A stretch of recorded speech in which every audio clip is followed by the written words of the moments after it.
अस्सलाम वालेकुम, मेरा नाम है अवैस हसन साबिर और आप मेरा ये यूट्यूब चैनल देख रहे हैं जिलानी डिस्क्लोजर्स। बिला किसी ताहीर के आज मैं आपको जिस टॉपिक के बारे में बताने जा रहा हूँ वो है रिमांड कि कौन कौन सी वजूहात की बिना पे मजिस्ट्रेट रिमांड ऑथराइज़ करता है और पुलिस कस्टडी में भेजता है ऑन दी फ़िज़िकल रिमांड। एक मेरे पास जजमेंट है, इस जजमेंट में वो 18 ग्राउंड्स बताए हुए हैं रिमांड के कि जज ये देखते हुए रिमांड को डिक्लेयर करेगा, मुल्ज़िम को रिमांड पे भेजेगा। ये जजमेंट मेरे पास पड़ी हुई थी, मैंने कहा चलें जब टाइम मिला तो इस पे भी इंशाल्लाह एक जो है वो वीडियो बनाएंगे ताकि आपको पता चल सके कि वो कौन कौन से ऐसे ग्राउंड्स हैं कि जिनको मलूज़ हाथ रखते हुए एक जज मुल्ज़िम को रिमांड पे भेजता है। तो उसमें जो सबसे पहला जो ग्राउंड है वो ये है कि during first 15 days the magistrate may authorise the detention of the accused in judicial custody liberty but shall not authorize the detention in the custody of the police except on the strong and exceptional grounds and that too for the shortest possible period। एक तो बहुत ही ठोस वजूहात होनी चाहिए मुल्ज़िम को remand पे भेजने के लिए, और प्लस अगर 15 डेज़ हैं रिमांड के तो ये नहीं कि पहले दिन ही 15 दिन का रिमांड वो दे देगा, ऑथराइज़ कर देगा, परमिशन दे देगा 15 दिन के रिमांड की। नहीं, वो कभी 2 दिन का देगा, कभी 3 दिन का देगा, और प्लस ठोस ग्राउंड्स बताएगा कि मैं ये क्यों दे रहा हूँ। Number 2 ground the magistrate shall record reasons for the grant of remand. वो वजूहात भी बताएगा कि मैं ये जो रिमांड है उसको क्यों ग्रांट कर रहा हूँ। Number 3 the magistrate shall forward a copy of order passed under section 167 CRPC to session जज कंसर्न। अगर आपने 167 नहीं पढ़ा हुआ तो CRPC का आपने जाके पढ़ लेना है कि उसके अंडर रहते हुए एक मजिस्ट्रेट सेशन जज को रिमांड की कॉपी भी भेजेगा। Number 4 After the expiry of 15 days, the magistrate shall require the police to submit complete or incomplete challan, and in case the challan is not submitted, he shall refuse further detention of the accused and release him on bail with or without surety।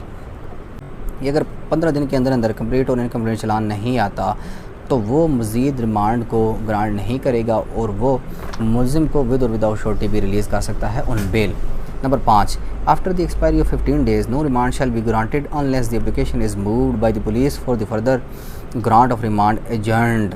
अगर फ़र्ज़ किया 5 दिन के बाद agent कर दिया गया था और मज़ीद ये है कि एक एप्लीकेशन आ जाती है कि अब दोबारा रिमांड दिया जाए तो तब ही रिमांड दिया जा सकता है, नहीं तो नहीं दिया जा सकता। The application moved by the prosecution police after the expiry of 15 days of the arrest of the accused shall be treated as an application for adjournment under section 344 CRPC। तो आपने ये CRPC का 344 आपने पढ़ लेना है, क्योंकि मैं अब मज़ीद अगर इनमें जाऊँगा तो टाइम ज़ाया होगा, बहुत ज़्यादा टाइम कंज्यूमिंग होगा, तो इसके लिए मैं सेपरेट एक वीडियो बना दूँगा। Number 7 Before granting remand, the magistrate shall ensure that evidence sufficient to raise suspicion that the accused has committed the offence has been collected by the police and that further evidence will be obtained after the remand is granted। तो यहाँ पे ये कहा गया है कि अगर जो रिमांड का पीरियड पहले प्रोवाइड किया गया था उसमें इतना एक जो एविडेंस है वो कलेक्ट कर लिया गया है कि वो एक एक्यूज़्ड को मशकूक बना देता है कि वह वाकई इस ऑफेंस में शामिल था, तो जज अब ये देखेगा कि इन्वेस्टिगेशन इतनी हो चुकी है तो वो मज़ीद भी रिमांड दे सकता है कि अगर इतना मटीरियल इकट्ठा कर लिया गया है तो मज़ीद भी इकट्ठा किया जा सकता है। Number 8 the magistrate shall not grant remand adjourned in the absence of accused. तो जैसा कि नाम से ज़ाहिर है कि एक्यूज़ नहीं होगा तो रिमांड भी नहीं दिया जाएगा। Number 9 the magistrate should avoid giving remand adjourned at his residence. Magistrate अपनी रिहाइश पे रिमांड नहीं देगा। Number 11 the magistrate shall record objection which may be raised by an accused person and shall give reasons for the rejection of the same। अगर फ़र्ज़ किया accuse की तरफ से कोई ऑब्जेक्शन रेज़ किया जाता है कि रिमांड नहीं दिया जाना चाहिए, तो अगर मजिस्ट्रेट वाकई रिमांड को रिफ्यूज़ करता है तो वो जो ऑब्जेक्शन है एक्यूज़ की तरफ से रेज़ किया गया है उसको वो लिखेगा और बताएगा कि एक्यूज़ की तरफ से कौन सा ऐसा ऑब्जेक्शन था कि जिसको देखते हुए मैंने रिमांड को रिफ्यूज़ किया। Number 12 the magistrate shall examine police file before deciding the question of remand. तो पुलिस फाइल को पढ़ेगा और उसमें देखेगा कि कौन कौन सी ऐसी चीज़ें हैं कि जिनकी कमी है पुलिस मिसल में, तो वो उस कमी को पूरा करने के लिए रिमांड देगा। Number 13 if no investigation was conducted after the previous remand the magistrate shall refuse to grant further remand adjourned. अगर मजिस्ट्रेट ये देखेगा कि प्रीवियसली जो रिमांड है उसमें इन्वेस्टिगेशन बिल्कुल हुई नहीं या बहुत कम हुई है तो फर्दर वो रिमांड नहीं देगा। Number 14 the magistrate shall not allow remand adjourned after 2 months which is reasonable time of the arrest of the accused unless it is unavoidable। अगर मजिस्ट्रेट ये देखेगा कि 2 माह हो चुके हैं और चालान अभी तक सबमिट नहीं हुआ तो फिर भी मजिस्ट्रेट रिमांड नहीं देगा। Number 15, in case complete challan is not submitted the magistrate shall commence trial on the strength of the incomplete challan and examine the witnesses given in the list of witnesses.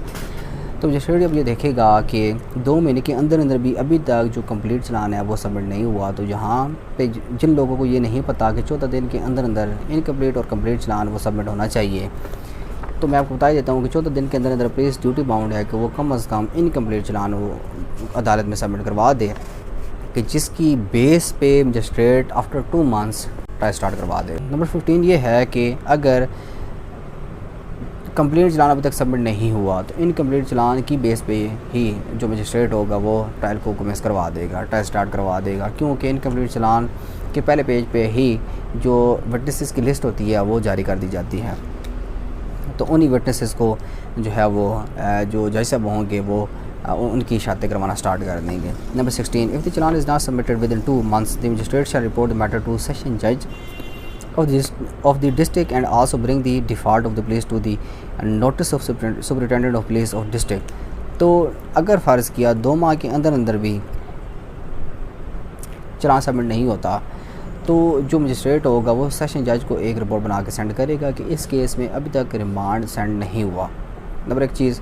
और number 2 चीज़ के superintendent of police को भी, SP को भी, क्योंकि जो investigation wing का जो हेड होता है आप कह सकते हैं कि वो एसपी होता है, ठीक है। एसएसपी और एसएसपी जो है वो सीनियर सुपरिटेंडेंट ऑफ पुलिस और एसपी सुपरिटेंडेंट ऑफ पुलिस। अब इसमें इस तरह से है कि अगर चालान 2 माह के अंदर अंदर सबमिट नहीं हुआ तो मजिस्ट्रेट एक रिपोर्ट बना के सेशन जज को भी अरसाल करेगा और प्लस एसपी को भी एक रिपोर्ट बना के सेंड करेगा कि आपके जो इन्वेस्टिगेशन ऑफिसर हैं, मुतल्लिका ऑफिसर हैं, सबऑर्डिनेट हैं, उनको इस केस की इन्वेस्टिगेशन ऑथराइज़ की गई थी, इंट्रस्ट की गई थी और उन्होंने इस केस में अभी तक इन्वेस्टिगेशन नहीं की और 2 माह हो गए हैं आज तक चालान सबमिट नहीं हुआ। 17, the magistrate shall not grant remand mechanically for the sake of cooperation with the prosecution police. तो मजिस्ट्रेट तो या मजिस्ट्रेट हो गया या कोई भी जज हो गया, वो तो इम्पार्शियल होता है ना, वो ना प्रोसिक्यूशन की साइड पर होता है ना ही वो होता है आपके डिफेंस साइड पे, बल्कि उसको दोनों तरफा सबूत को देख के कोई भी फैसला करना चाहिए। तो यहाँ पे यही कहा हुआ है कि वो प्रोसिक्यूशन की तरफ झुकाव करके रिमांड नहीं देगा, बल्कि उसके अपने ग्राउंड्स होने चाहिए, जो ये मैं बता रहा हूँ। Number 18, the magistrate shell always give reasons for grant of remand and agent. अगर रिमांड दे रहा है तब भी रीज़न बताएगा और अगर उसको एजेंट कर रहा है तब भी रीज़न बताएगा।